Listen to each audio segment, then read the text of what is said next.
I want you guys to know and be aware of this, that for 6 years when I first cut hair in the first 6 years of my career, I never once looked at somebody's head shape. Not once, because I was never taught that. I was only taught to pull out into space. Understand? Pull over here, cut. Pull this, cut. Pull here, cut. That's working with half the equation. Let me explain it. If somebody comes into you for color, the first thing that you do is you determine the natural level of their color. Isn't that right?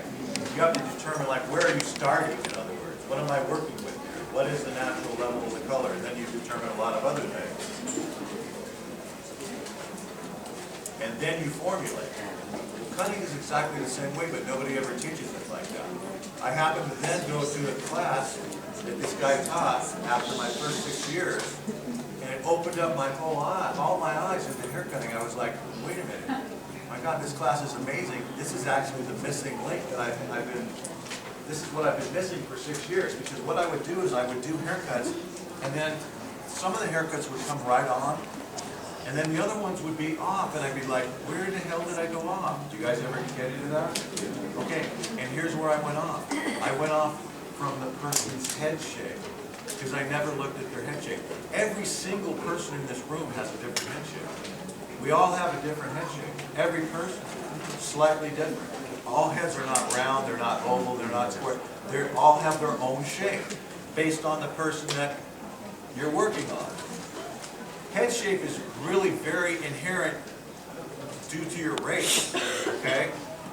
And what I mean by that is when Tony and I go to the Orient, we always know if we're going to the Orient to cut Asian models and we're going to be doing a lot of short hair, we're almost always going to have to be building a false occipital bone because they have very flat, that race has very flat heads under the occipital. Actually, if you're an anthropologist, you can pick up a skull from the ground and you can pretty much look at the shape of it and you can almost tell where is the person from, like their origin, where they come from 1,000 years ago, because of the shape of their head. Same type of thing. As the head shape differs, you have to differ your angles. You know what I mean?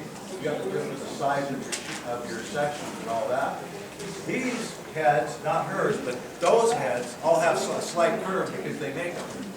But not every person has a curve in their head. One thing you won't want to do is accentuate something like the flat of somebody's head. You know?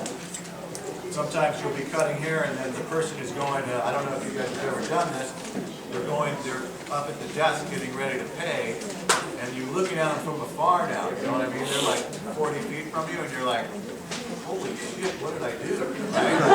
Because you're not up here anymore. You're like, whoa!